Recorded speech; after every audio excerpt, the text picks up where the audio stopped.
Welcome to the UGC series of lectures in zoology. Today we shall be talking about the Trematoda.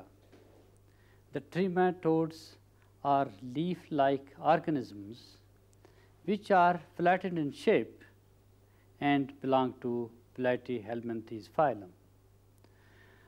They are having a pore, that's why we call them as Trematoda. Trema means a pore. This pore is the mouth which is surrounded by the oral sucker.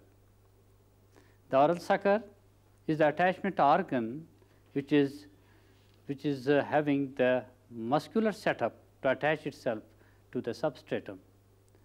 This mouth leads into the pharynx and then into the intestinal ceca, which may be simple or branched, and there is no anal aperture. So they are having an incomplete digestive system and rely on their digested food. Among other things, they are triploblastic animals and they are hermaphroditic. Hermaphroditic would mean they are having both male as well as the female set of the reproductive organs.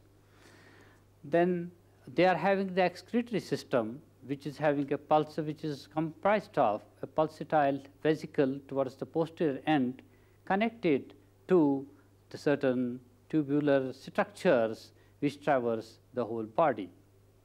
We are having a simple nervous system, and as far for this respiration, they depend on their environment. There is as such no circulatory system, and then we are having, they are mostly parasitic. Almost all are parasitic, either ectoparasitic or endoparasitic. Those of these trematodes which are ectoparasitic, most of them they belong to monogenia.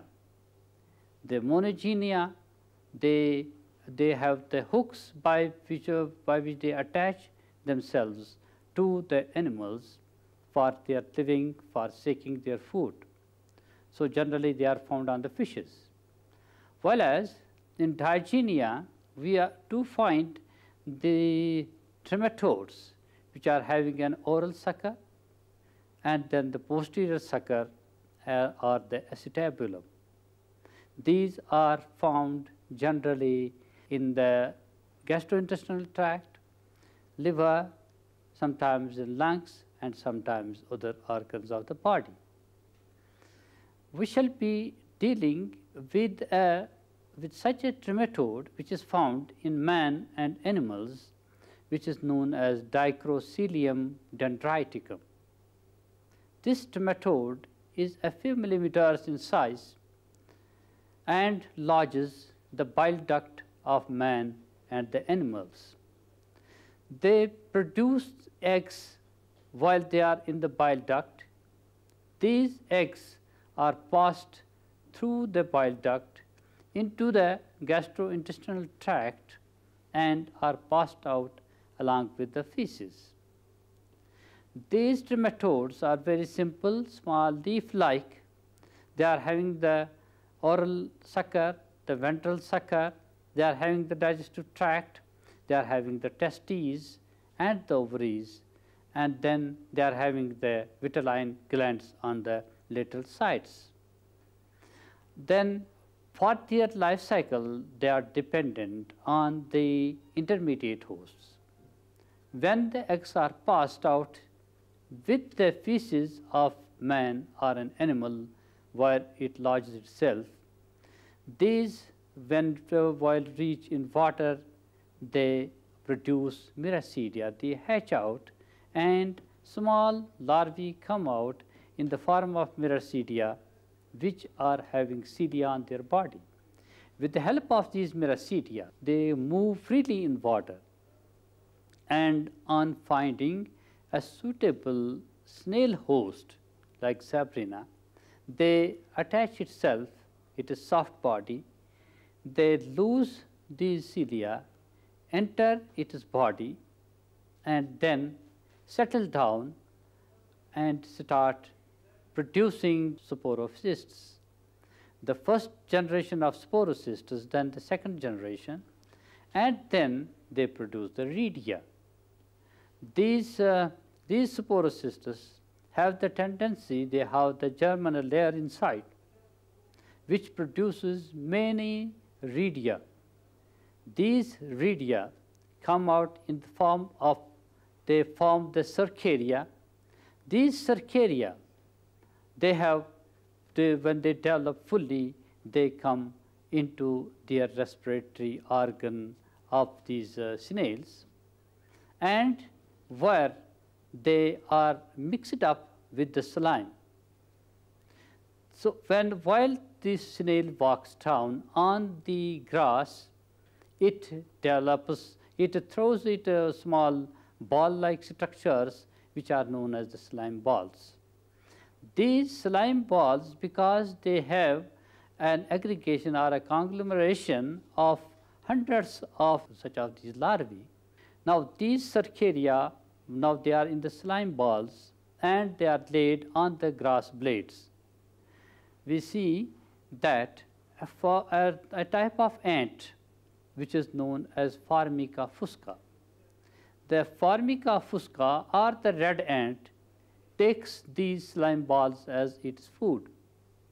So while taking the food, these slime balls, they contain the cercaria of Dicrocilium dendriticum, and these slime, they come out in their body, go into the hemocoel and develop a cyst wall. The tail is shut off and a cyst wall is developed there. Once they develop this cyst wall, they are known as sporocystis. They are there because now they remain inside the body of this ant, Formica Fusca. When this ant is taken, because of which are herbivores, or even the man, if man comes in contact with such a blade of grass or with such a food which contains this Formica Fusca or the ant, it can develop the infection of Dicrocilium.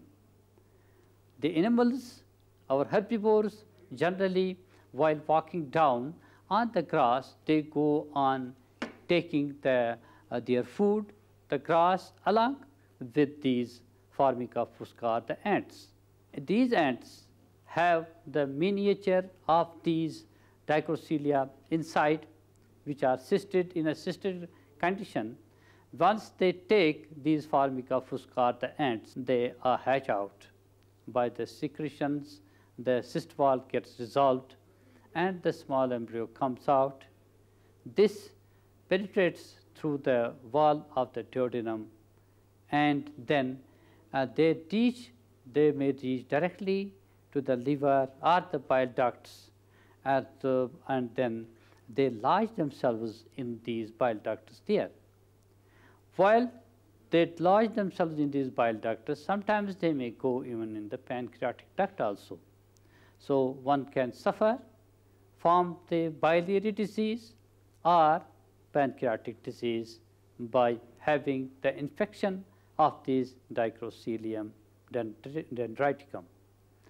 Mostly we find in our herbivores like sheep, goat, we find that these are very prevalent in their livers, and by their presence we find that fibrosis of these bile ducts occurs there, the swelling is there, and then there are the digestive problems or pain inside, and when they are larger in number, they may cause even cirrhosis of liver. So we have the infection can be carried accidentally to man also, where the same things can occur, where the same trouble can occur. This is about life cycle of this Dicrocilium dendriticum. Similarly, we are having some other trematodes like Chlororhynchus sinensis. Chlororhynchus sinensis, it is mostly prevalent in Japan and other Sino countries like China and other states adjacent to that. This Colonarchus sinensis is again a trematode which lives again in the bile ducts of man. It has a different life cycle and also needs two intermediate hosts. It is a lanceolate, leaf-like, small structure, while it is the adult is having both male as well as the female gonads inside. The male reproductive organs comprise of several testes, ovaries, then the oviduct is there, ootype is there, and then we are having the vitelline glands on laterally. Eggs are produced and they come through the bile ducts into the intestines of man, and then they come out along with the feces, and while they come in contact with water, they hatch out and small miracidia come out of these. These ciliated miracidia, they come and find out a snail, the Planorbis or some other snail, then Oncomelania, where they develop into sporocysts. This sporocyst is having again a germinal layer which produces large number of sporocysts, and then secondary generation of sporocysts. These they come out of these snails and swim with the help of their tail in water. After coming out, they settle down on the body of a fish. So this fish, generally a carp, gets infected by this, because it goes and lives on its skin, and under it may find out it is with the cystolytic glands. It goes deep into its tissues and lives in the flesh of the fish. So this fish, when taken raw or half cooked by a man, it develops into it goes down into the gastrointestinal tract, reaches the duodenum, hatches this cyst, breaks its wall with the help of the digestive juices, and then this hatches out. The small embryo comes out. This penetrates its way through the duodenal wall, and may go into hepatic portal duct and reaches this liver, and then lives again in the bile duct of man. And some other hosts are also involved in this, which serve as the definitive host. And similarly, we are having the fibrosis of these ducts here, because while they enter, the tissues react on the surrounding tissues react, and there is a fibrosis on the sides of the wall, on the walls of this bile duct. And the resultant is that they hamper the passing out of the bile.